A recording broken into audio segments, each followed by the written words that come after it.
It's a bull. Good morning. Hey, what's up? This is Brian Kuzmar with Commercial Rare Coins and Precious Metals and a bunch of happy little fish.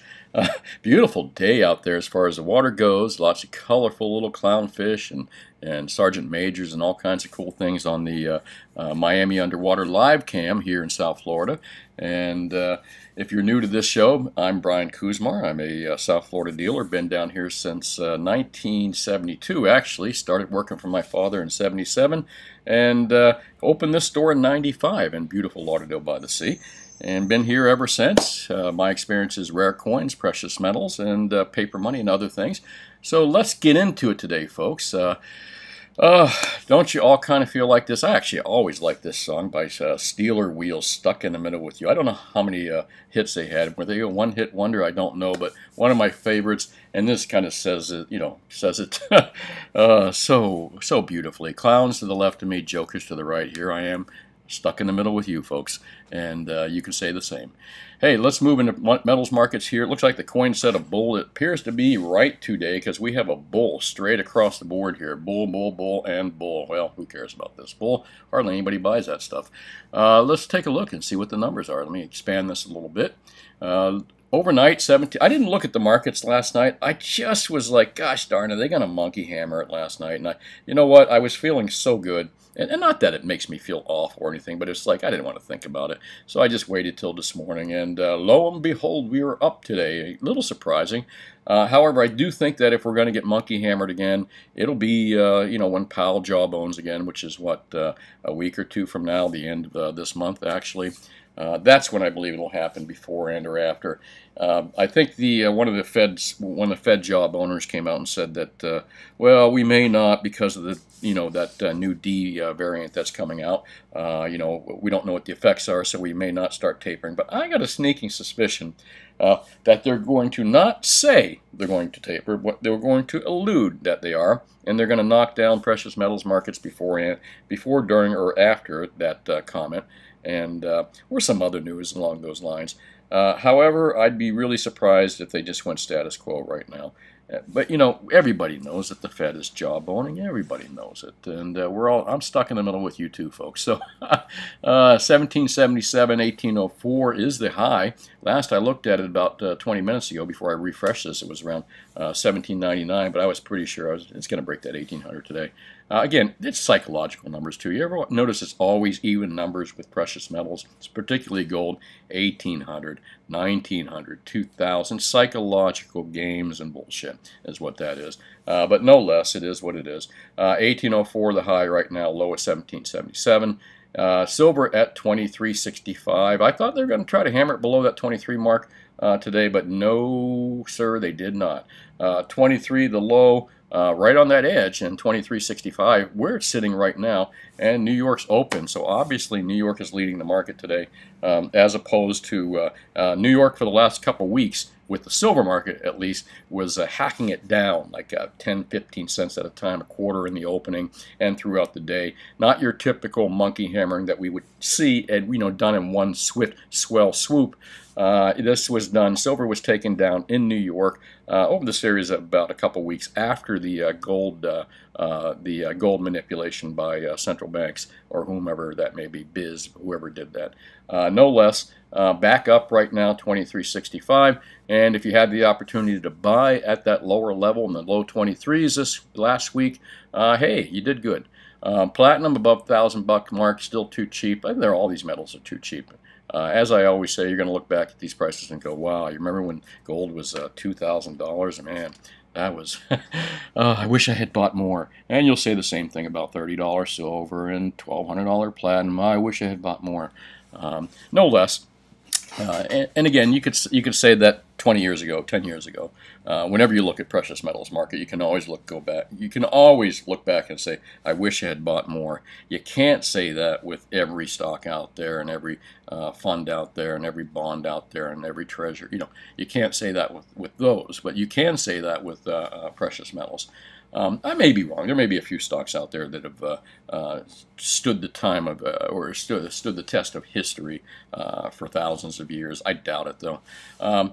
Let's take a look here. Not too much to look at other than markets are up. The coin was right, and I was unsure. So I'm happy to see this, and I'm happy to see the coin showed a bull today and was spot on. Looks like it's spot on. ZH, we're going to go over this real quick.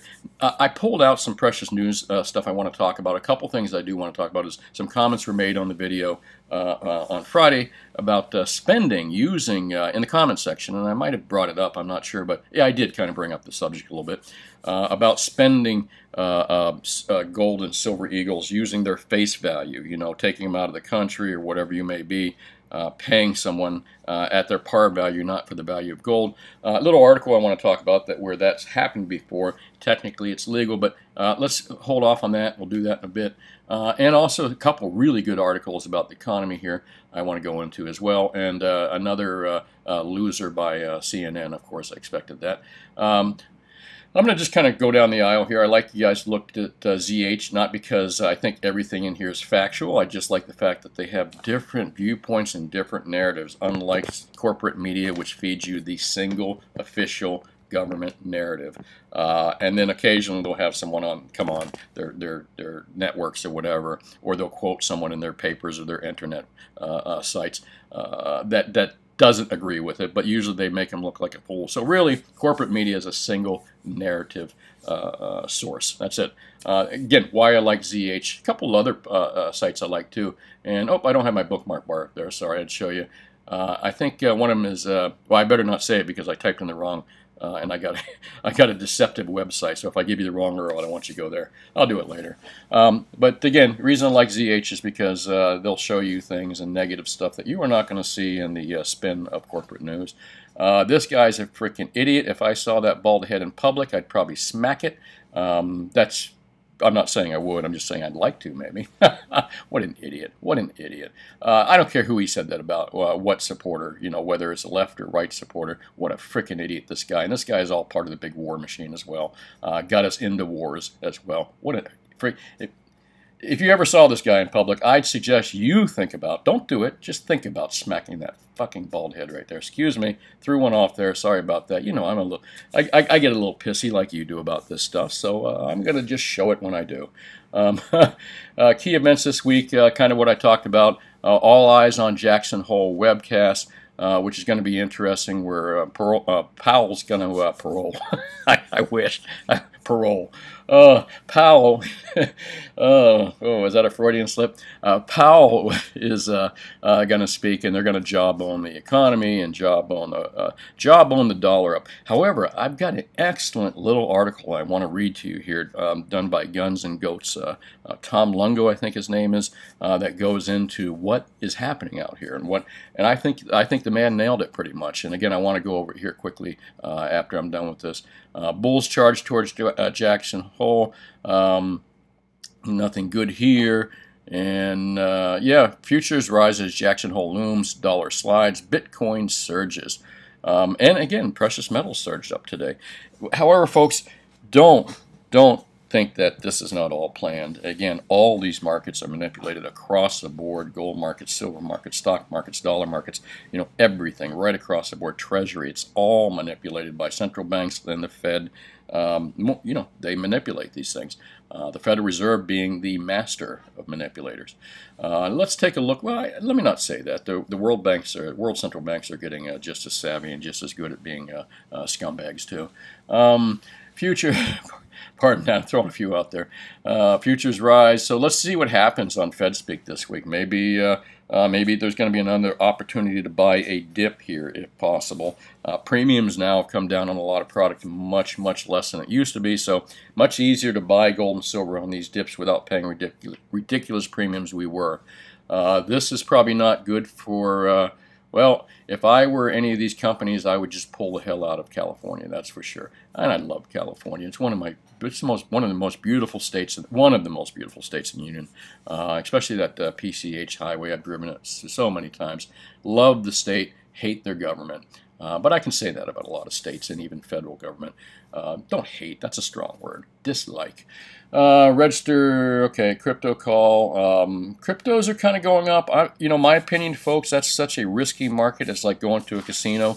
It's controlled and run by whales now. It used to be a bunch of internet savvy guys that were in there having fun, making some money. And then they all thought it'd be a great idea to invite the whales in with the little regulation that they do have, and the regulators being completely incompetent anyway. They invited the whales in, and the whales just eat the small fish, and that's exactly what's happening in the crypto markets for the most part. However, they do the same thing in gold and silver markets, equity markets, all these markets. And as I always say, if you know how the game is rigged, you can win. If you know how the casino rigs the game, who the players are, and I know some of you are tired of hearing me say this, but it is absolutely true. Same thing probably with crypto markets. If you're that good and you really pay attention and you know who the players are and what they're doing. But the problem with the cryptos markets is I don't think they're as opaque as the gold and silver and precious market or silver markets are. They're not as opaque, so it's a little harder to discern who's doing what. Gold and silver markets, it's pretty easy to see, not who sold $4 billion in notional gold to take the markets down purposely. It's a little hard to see exactly who, but we know it happens, and we know kind of that it was one entity, and we know. So that stuff we know. I'm not quite sure the same thing. Well, maybe the same thing with crypto markets. I'm not going to go there because I don't know. Of course he would. Of course he would. Like I said, when you make a big fuck up in government, excuse my language, screw up, I'm sorry about that. When you do a big screw up in government, and especially nowadays, it seems that what you do, the solution to screwing up when you're a politician is to double down on your screw up. That's the truth, folks. I hate to say it, left and right, it just seems to be the fact. And same whether it comes to wars or whatever. Let's not pull out 15 years ago or 17 years ago and only stayed there for a couple years. And let's pull out now and come on, give me a break. Anyways, I'm going to move along from there. Again, we're going to talk about gold and silver. And sorry, I don't mean to go off. I just like you. I get a little. Riled up at some of these people. Not too much again in precious metals, and then a couple articles I did pull out. This is something I talked about. I'm going to be real brief about this. It's an article done by CNN about illegal gold miners threaten the fragile way of life deep in the Amazon forest. And what it's emotional appeal. It has no factual basis behind it, very little at all. This is strictly emotional appeal, and I'll tell you where it comes from. Again, they'll throw some natives in there. They'll throw a little video of a boat going down here, some gunfire, and the natives running away. But they don't say anything about all these guys with arrows and spears throwing. Again, nothing against natives, nothing against miners.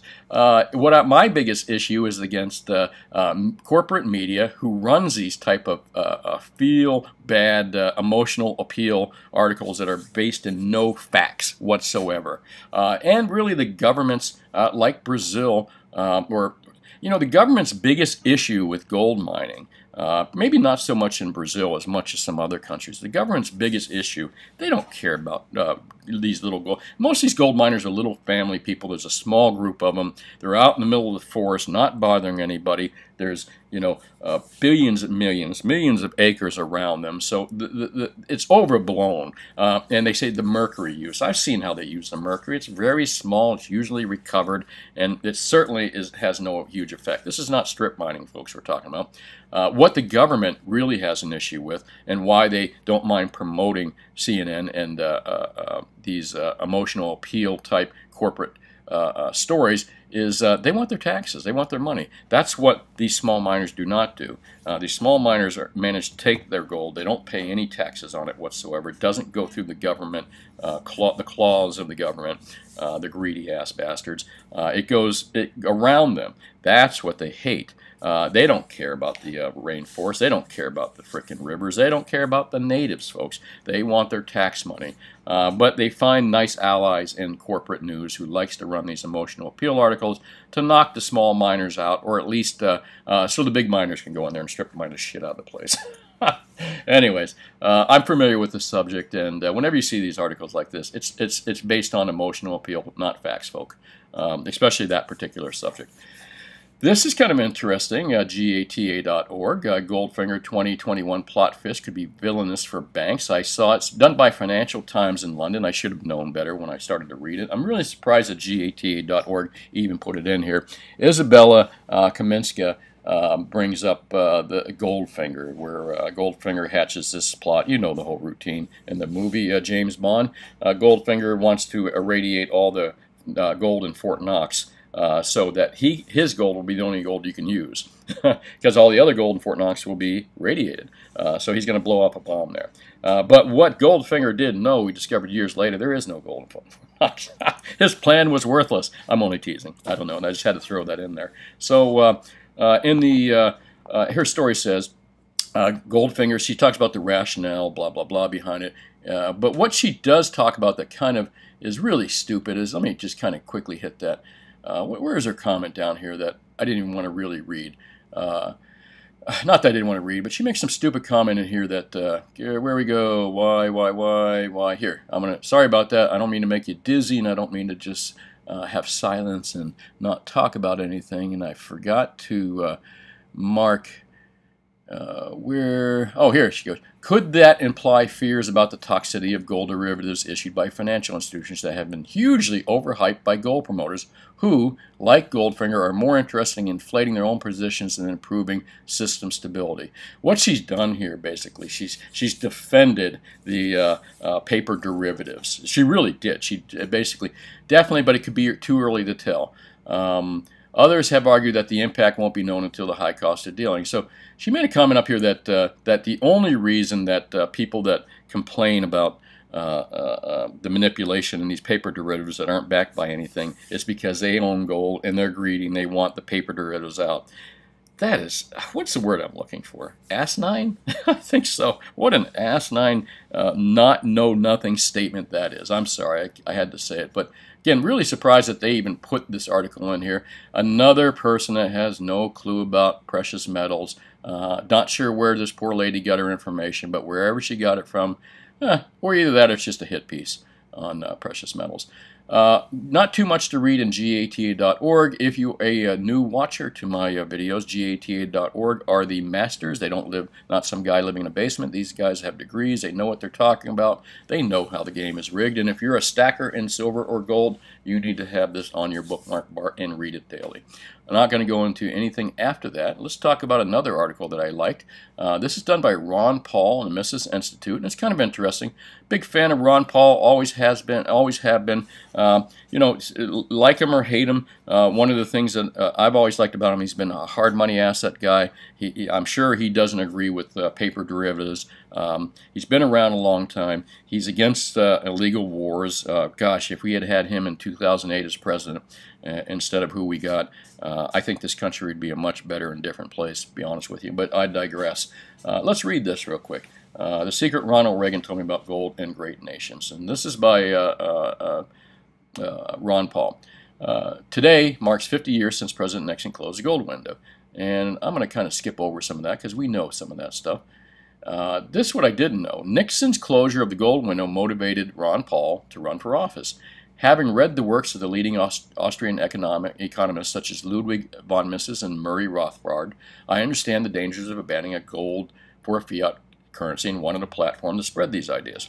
Excuse me, voice is getting a little dry. I'm going to take a sip of coffee here. By the way, I like my coffee black, Colombian beans. I grind them myself on a French press. Too much information, I know.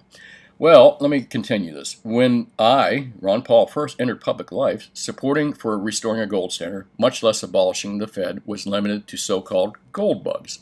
And then the tiny libertarian movement. Even at the time, a tiny libertarian movement, it was very small in the 70s.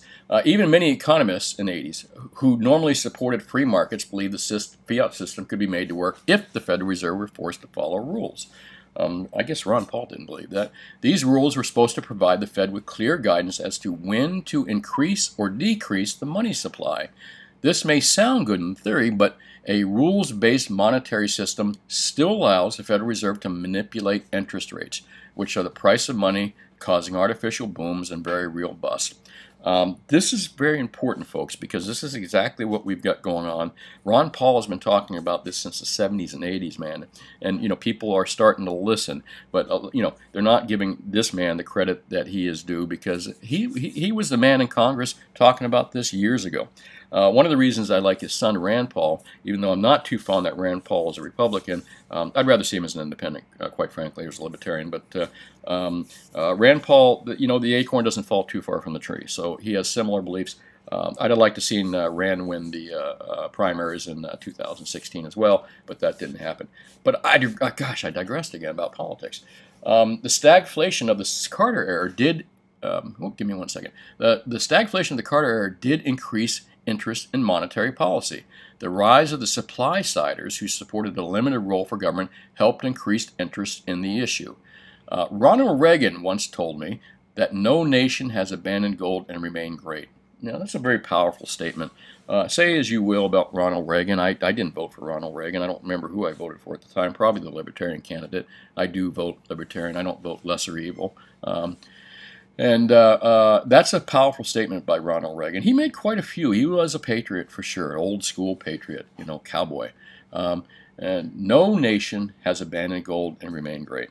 And I think we know to this day this is true, especially in times when all the central banks of the big empires or great nations of this world are stockpiling gold. What does that tell you? As a president, he supported the creation of the Gold Commission. However, he did not stop the establishment from stacking the commission with defenders of the monetary status quo. The commission's two pro-members, Louis Lerman and myself, produced a minority report written for the aid of Murray Rothbard making a case for the gold standard. The report was published as The Case for Gold. It can be downloaded at the Mrs. By the way, if you haven't read that too, it was done by Ron Paul and his aide, and with the aid of Murray Rothbard. Good read. I read it a long time ago. I can't quote it verbatim, but good read. It's called The Case for Gold, and you can download it at Mrs.org if you want to pause this video and do that. Let's move along to here. By the mid-1980s, any interest among the political and financial elites in questioning the Fed's power had disappeared. This was due to acceptance of the myth that Paul Volcker tamed inflation. Remember, jawboning, jawboning, jawboning. That's what the Fed does. They are not idiots. They are six chess moves ahead of everybody else, not because of their brains, but I'm sure they have predictive AI software nowadays that helps them as well. So these people are not stupid, folks. They're many moves ahead of most people. But they're jawboning. They don't always tell us the truth, or they omit stuff. So just because they're ahead of us and brilliant doesn't mean that they're doing the right thing by us either. They're out there to save their asses, their institution, not ours. Remember that.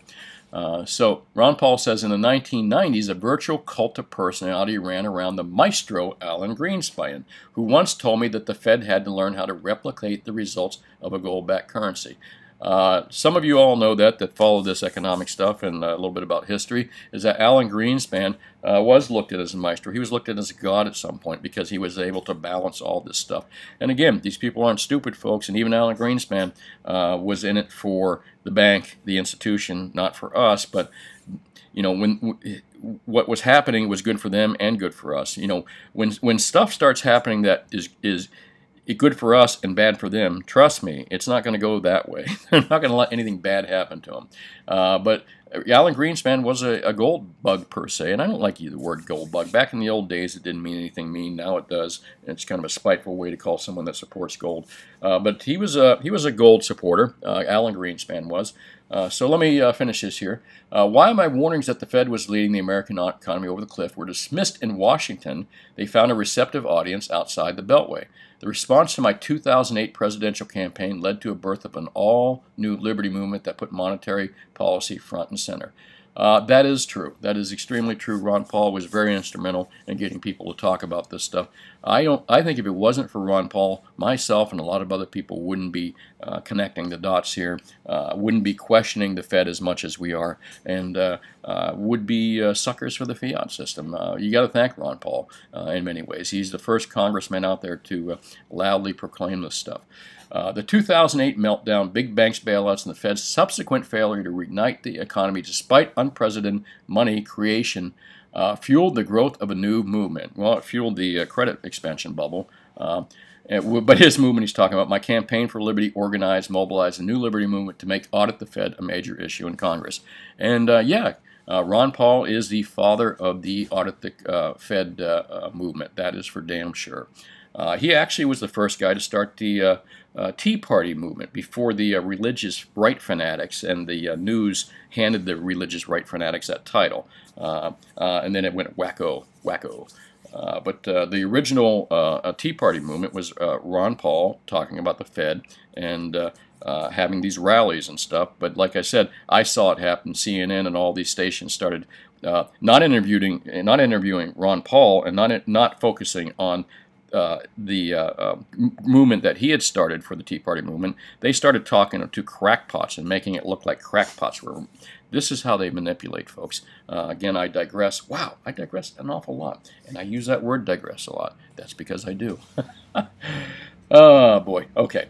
50 years after Nixon closed the gold window, prices are heading towards 1970s era increases. Yet the Fed cannot increase interest rates as long as politicians create billions of new debts. It is clear that America is headed towards another Federal Reserve credit-created economic crisis. The good news is the impending crisis gives us an opportunity to spread our message, grow our movement, and finally force Congress to audit and end the Fed. That's pretty powerful. We don't talk about auditing and end the Fed on the show very often, but I'm a big supporter of that, whether you know that or not, and also I've always been a big supporter of Ron Paul. Well, great article on Mrs. Wire. And highly recommend, well, I already read it to you, so no need to read it. Also a very good site for you liberty-minded people is the Mises Institute. And let's move over here to gold, goats, and guns. A lot of reading today, folks, and I do apologize, but there's some good stuff out here I wanted to go over with. This is a blogger done by Tom Lungo. I've read his stuff. I think he's really brilliant in many ways. How long is this article? Let's take a look here. Oh, man, we could be here for a while, folks. Oh, boy.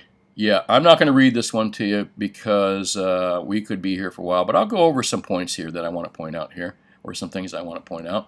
And what might that be? Give me 1 second. Oh, I don't mean to make you dizzy. Look away, look away. The Fed says, let me squeeze your dollars 5 basis points at a time. And he says, I still maintain no one will mark June 16, 2021 as the day the world changed. Watching the dollar surge into this weekend, thanks to breakdown in the euro, only validates the conclusions in my mind.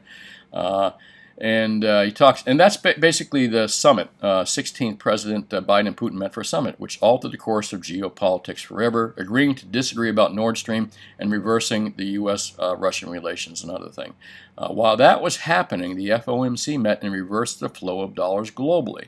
This is kind of interesting. Remember when the Fed decision to pay 5 basis points on reverse repos? This is complicated, folks. Again, I'm not going to go into details, but more or less what Tom is pointing out here is that the Fed is fighting a war against politics right now. The Fed is actually going against Biden, and that the tide's turning, and that they're going to dump him.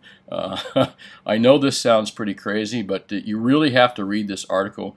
I'd have to agree with them. Gold, goats, and guns.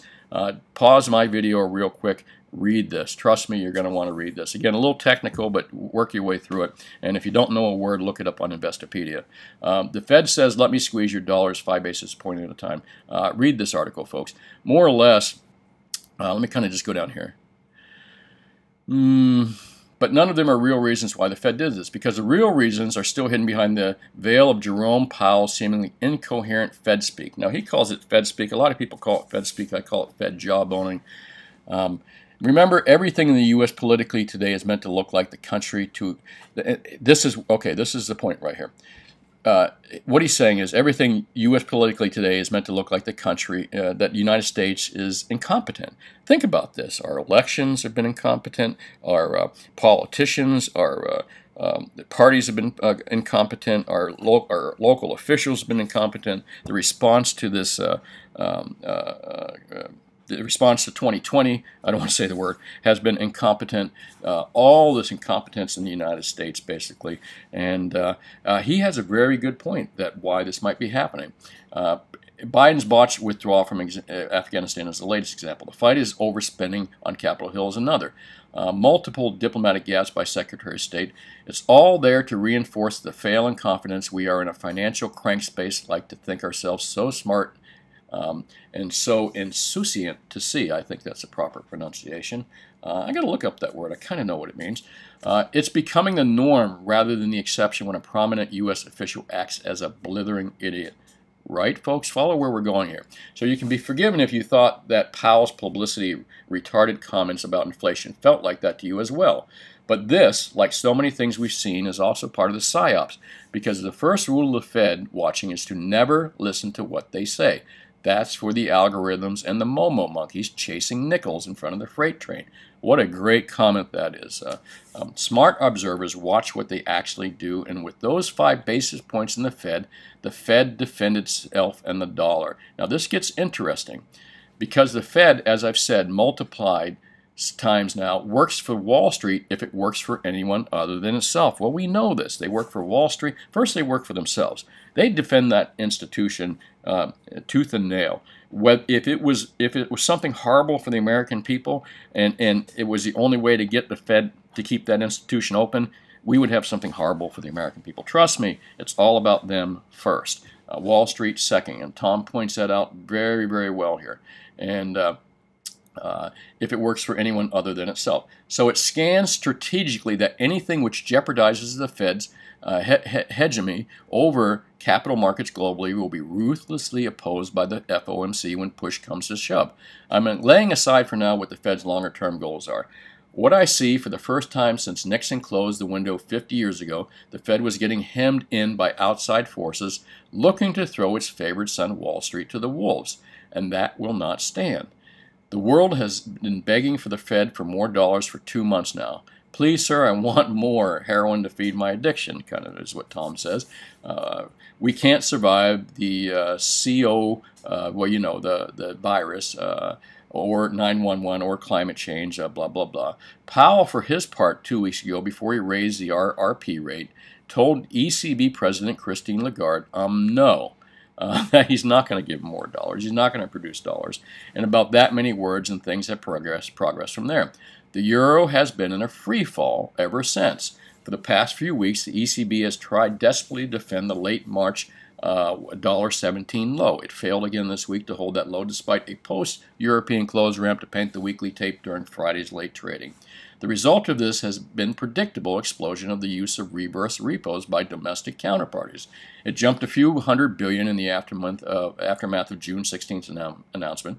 The RRP facility is there to push U.S. Treasuries, of which there is a shortage for use as bank collateral, back into domestic banks. So the RRP facility is there to take these treasuries, which there's a shortage of cash out there in the world. And again, the Federal Reserve is way ahead of everyone else. They are a couple chess moves ahead of the ECB for sure, and the rest of the world. They've been playing this game for a long time, folks. They are the big daddies out there. Go big or go broke. With the breakdown in Congress over the budget and infrastructure bill, thanks to Christians. Oh, okay, I won't go into that. Let's see. Where do we go from here? Basically, here we go. I saw this little comment here, which I want to read to you. And again, what I was just talking about, the RRP, the Fed basically came out and knocked down the ECB. The ECB, the euro has gone down below 117. This is competition even amongst federal central banks. Basically, what Europe was trying to do is Europe and the rest of the world is trying to make America look completely incompetent, and it's not hard to do with some of these people. However, I have noticed it myself. There's an extreme focus on the incompetence of the United States right now, especially with this guy in office as well. And they're really playing up on that. And more or less what Tom is talking about is this is purposely being done to drive investment out of the United States and drive it into Europe. Let's finish off right here. These are all technical moves which signals the Fed is prepared for another RRP rate raise. They're actively defending Wall Street and leaving the Biden administration out to hang, not helping it achieve its goals to destroy the United States. Because Biden, etc., blah, blah, blah, all work for foreign powers, be they China, Davis, or both, Davis is trying to destroy the confidence in the U.S. at every level, especially the dollar, to make Europe the destination for capital fleeing the U.S. insanity, the U.S. stupidity. So this is purposely done. Remember what I've told you many times, folks? Central banks, the bankers, run the world, okay? And even the central banks compete against each other. And the U.S. dollar, the Fed wants to be the powerhouse of the world, and they're pulling out all the stops to do that. And as Tom points out, Europe, Davos, is trying to destroy confidence in the U.S. at every level, especially the dollar, to make people want to not put money in the United States anymore, which they always have. They want people to put money in Europe. The Fed is reminding everyone who the big boy on the block is, and it only takes a measly 5 basis points to reinforce this. Tom nailed it.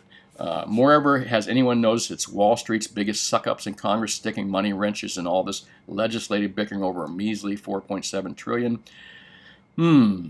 Those thinking the Fed is making a policy mistake to allow the dollar to strengthen simply don't understand the rules of the game. The Fed is inviting a crash. It's inviting a revolt against the insane commies and traders currently running the U.S. government. And why would the Fed do this when it stands to gain a tremendous amount of power? Well, to protect itself from the inbred and feckless Euro trash and be the one institution left standing after the dust settles. I didn't say the Fed was being magnanimous here, sorry, just loyal to its own interests, and that, for now, is enough to derail the Euro trash, Davos.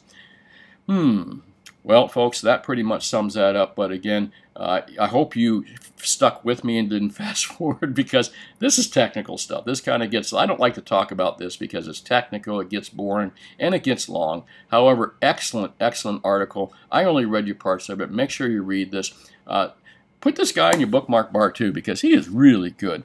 Tom Luongo, I believe I'm pronounces his name right, although I do hack pronunciations. I'm sorry. The Fed says, let me squeeze your dollars 5 basis points at a time. Definitely read that, folks. Good, good article to read.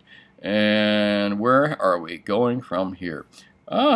Let's go to Friday's video. I did 2 videos on Friday. Buy silver now, which seems to get, people like that silver word. So anytime you put silver in your title, you get a lot of hits. It's one of the top keywords on YouTube, I believe.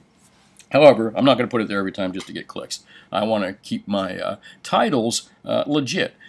And I did a second video too, gold confiscation. Actually, I like this video a lot. Gold confiscation is a lie and a scam. I didn't know how to put it out there big so you can read it, so I probably should have put out there, gold confiscation is a lie. And I went over my reasons why pre-1933 gold is not a good deal. Could it, unless you had bought it right or could buy it right. And that it's often used by telemarketing type people just so they can charge you more money, and that you would not be using your gold and silver to buy bread or food with. You would be exchanging it for whatever fiat dollars were at the time. I go into detail about that stuff for a nice little video there. Make sure you get your 30-minute video. I talk about it, I go into detail, and I give you my explanations why you should not be overpaying for 1933, pre-33 gold under the illusion that it's going to be confiscated. That's bullshit, folks. So if you would, take a look at that video if you get a chance.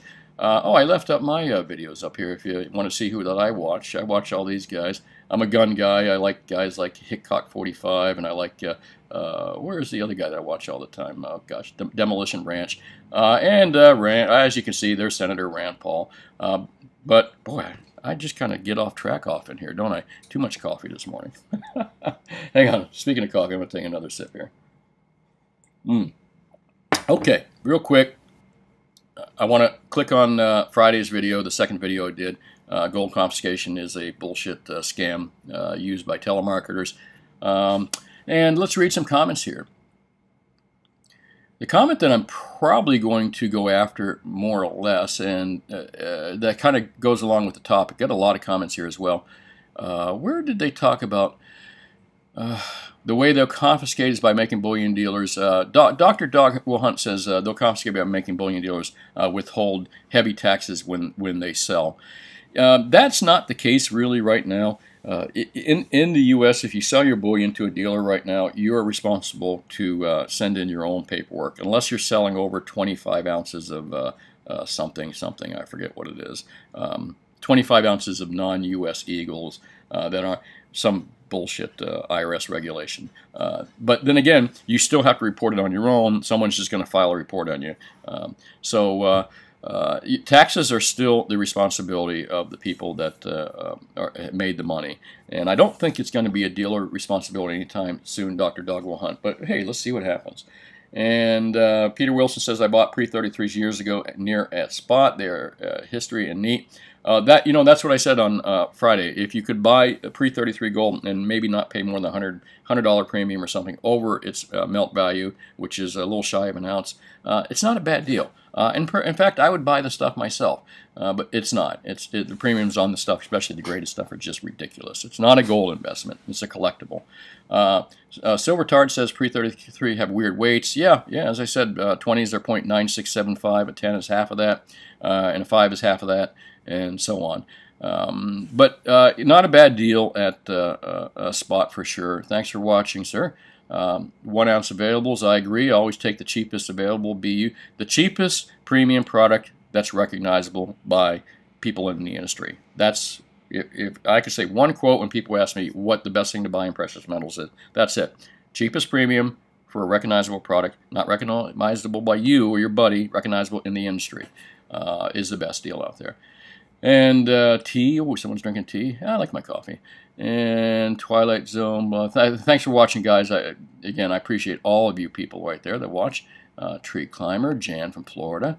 And she brings up some good points here. Jan, I'm sorry, Jan, I shouldn't assume a lady. It could be a lady or a man. As long as U.S. and state congressmen hold gold, there will be no law. Yeah, I'm not quite sure about that, but you make some good points there. Thanks for watching. So what's the point of holding gold? I kind of think that I don't even know how to answer. There's so many answers to the reason why. What's the point of not holding gold? That's the real question, 903 Boulder. But I really appreciate you watching here. And I could go in, if you watch my videos, you know the point of holding gold. Or watch a few more. Thanks for watching, sir. I appreciate that. Celtic Knot, oh, you're a fisherman too. I got a better chance of game warden confiscating my snook or striper if it's not inside the slough. You're true, right about that. Then the Fed's getting the gold coins. I agree 100% with it. They don't care. What do you think about a profit tax on gold sales? There is a profit tax.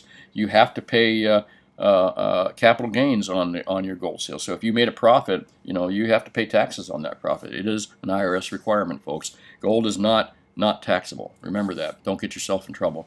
Chris says, what a wonderful... Oh, I had 2 videos. Thanks, Chris. Appreciate you bringing that up. William Fender, thank you. I appreciate it. You make some very good points there. I have read all your comments here, folks. Don't get me wrong. I just can't go over every one here. All gold atoms are pre-33. Well, I can't argue that, sir, as well. Thanks for watching. Nice to see you commenting again. And Michael reminds me that I do need my coffee here, so hang on one sec. Gives me a second to look for the topic that I wanted to talk about next, and I don't see it. Doggone it. Where the heck did that go? Let me do a quick sort by newest. Is that what I'm looking for? All right, just sort by top comments. Geez, someone had mentioned in here that, and I can't find it right now, that we had talked about, someone had asked me about taking gold out of this country, and, that Jim Rickards or somebody, one of the online or one of the YouTube video guys was saying, yeah, you can, take gold out of this country using the gold eagles are $50 face value, which means technically, legally, they are $50 in currency, U.S. legal currency. You could technically take the gold eagle and a silver dollar 1 ounce eagle and go to a local store or go to the bank and literally cash that in, and the bank teller would hand you a $50 bill. Be the stupidest thing you ever did in your life, or a dollar bill. Stupidest thing you ever did in your life, but they are legal tender. That's why they are sales tax exempt in a lot of states, okay? So, technically speaking, they are right. You could bring your gold and silver eagles outside the country. You could technically bring them outside the country and declare them only for their face value. However, these people change the rules when they want to. And I'll show you a perfect example of that. If you think that you're going to leave the country and take, you might get away with it a few times until you don't and you lose everything. But if you want to try to get out of the country using gold eagles and U.S.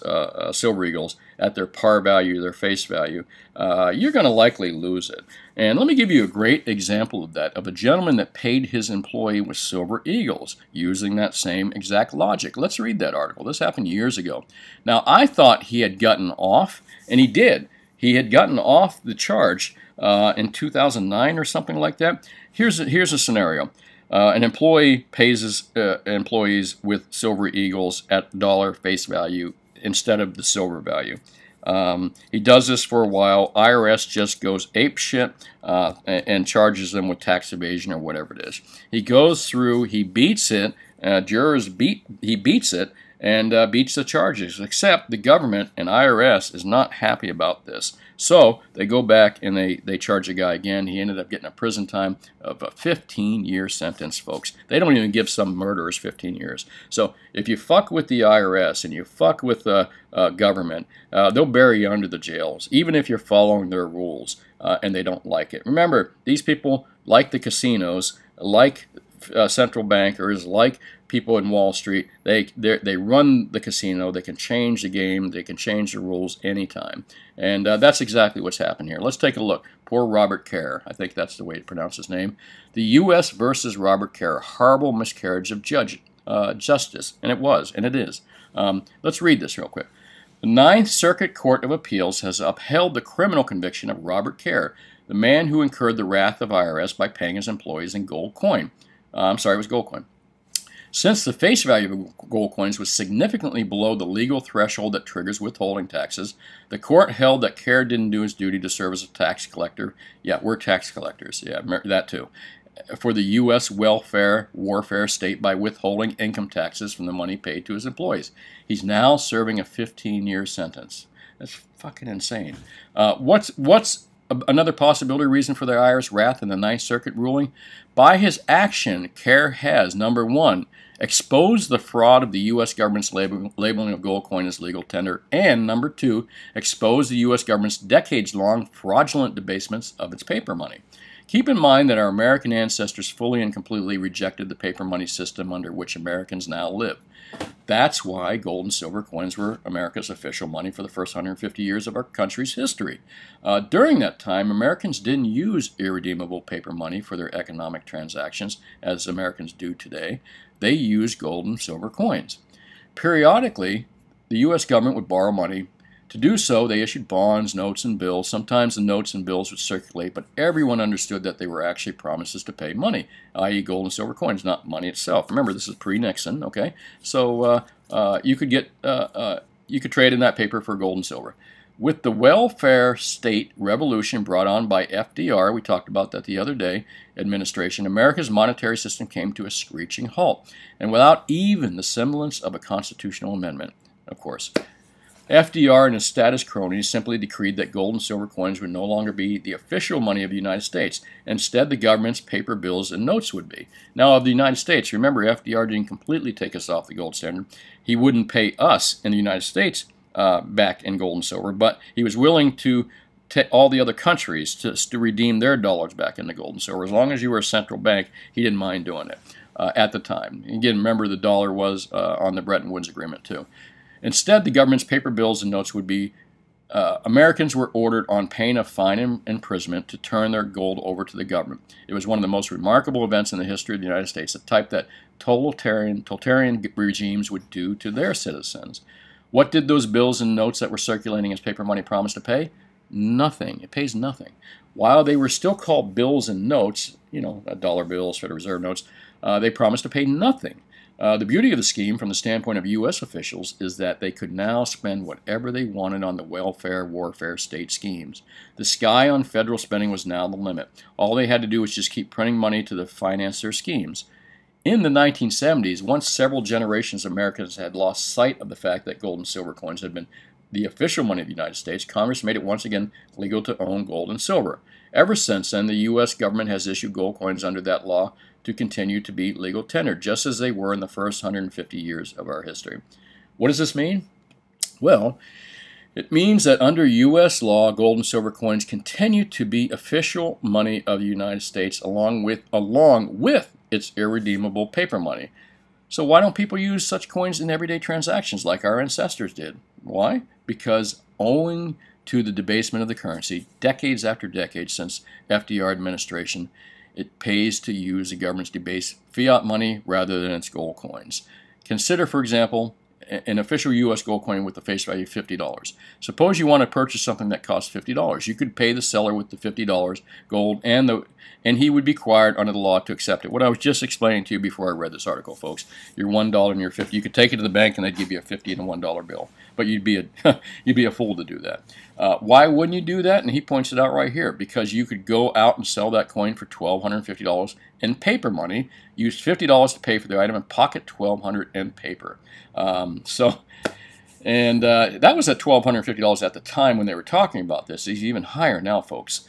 But let's assume, for an argument's sake, that the buyer does, in fact, pay for the item with the $50 gold coin, and later sues the seller for $1,200 and change. Could he recover? No, because the gold coin is legal tender at its face value. Once the buyer pays for the item with the gold coin, that's the end of the transaction. It's just the face value. The U.S. government only recognizes the face value on that coin, except when you use it to pay someone, which is the real issue here. Suppose an employee enters an employment contract in which the employer agrees to work at a monthly salary of $100. At the end of the month, the employer pays the employee two gold eagles, each with a face value of $50. His income is $100 a month. In essence, that's what this gentleman, Carr, did. Since the $100 isn't enough to trigger IRS withholding requirements, Carr didn't withhold income taxes for his employees. That's freaking brilliant, folks. It's brilliant, and he used their own law, legal law, against them. However, it didn't work. The IRS in the Ninth Circuit Court says, oh, no, you don't. Even though those gold coins are legal tender, under law, you have to use their fair market value in terms of paper money in determining the employee's actual compensation. This flies in the face, folks, of everything we just talked about and discussed. This makes, when people say that judges are intelligent, not all of them are, trust me.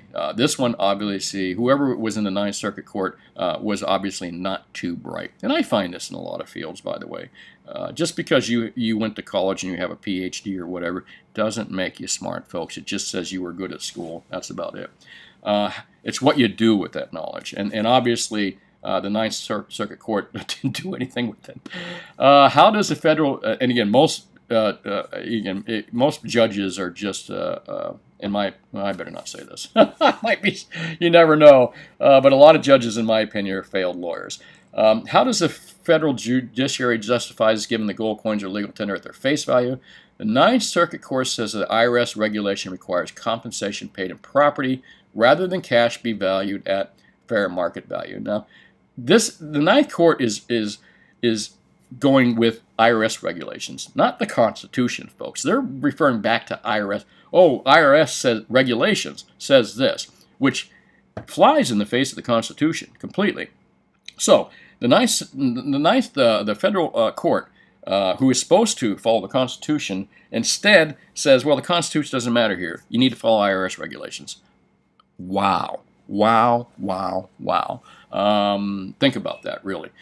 So, anyways, let's move along here. But wait a minute, gold coins are cash. They're just as much cash as the government's paper money, which, like gold coins, is also property. If Congress doesn't want the U.S. gold coins to serve as money, then why does it make one-ounce coins and monetary denominations stamped on them? Why does it make the gold coins legal tender? And pray tell, since when does IRS he says it right here. Since when does IRS regulations overrule a law enacted by Congress? Well, like I said, folks, casinos run the table. They can change the rules anytime they want. Our government has become a giant casino, and that's a fact. It's no longer ruled by the Constitution. It's ruled by people and parties. And ideologies. So unfortunately, the Constitution out the window here. And again, and what this guy did is expose the fraud behind all this, which is what has made welfare warfare state officials go ballistic. Either U.S. gold coins are legal tender or they're not. Either way, they're cash or they're not. If they're not cash or legal tender, then it's wrong for the U.S. government to be representing that they are cash and legal tender. That's fraud. It's topsy-turvy world, folks. And again, what I said earlier is that when politicians, judges, governments, whatever, officials of late in my lifetime, and especially more and more, when they do something stupid, do something ridiculous, they do something illegal, they don't say we made a mistake. They don't change it. They double down on their fucking stupid. And it's true. Let's assume that someone owes IRS $1,000 and uses gold coins with a total face value of $1,000 to pay this tax bill. Would the Ninth Circuit Court order the IRS to pay the taxpayer the difference between the face value of the coins and the fair market value, of course? Of course not. They would say that the taxpayer is out of luck given the legal tender quality of the coins he used to pay his taxes. So this comment more or less just shows you the stupidity of the Ninth Circuit Court ruling. The sheer stupidity, the ignorance of these people that have no clue what they're talking about.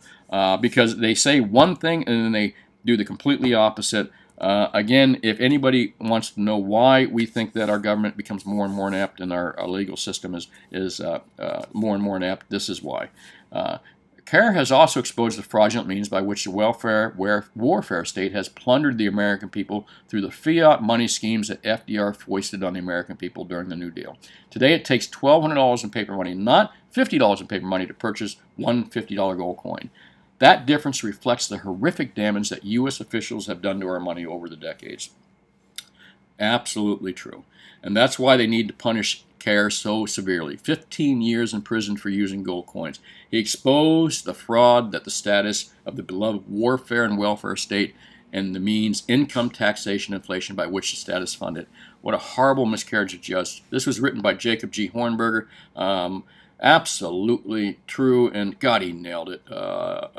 This guy right here pointed out their stupidity, pointed out that he was following the law verbatim, and then they put him in prison for 15 years, folks. This is a criminal. This is criminal. The Ninth Circuit Court of Appeals, those people should be in jail, the judges that made that ruling. The IRS, well, the IRS shouldn't even exist, in my opinion. But let's move along here.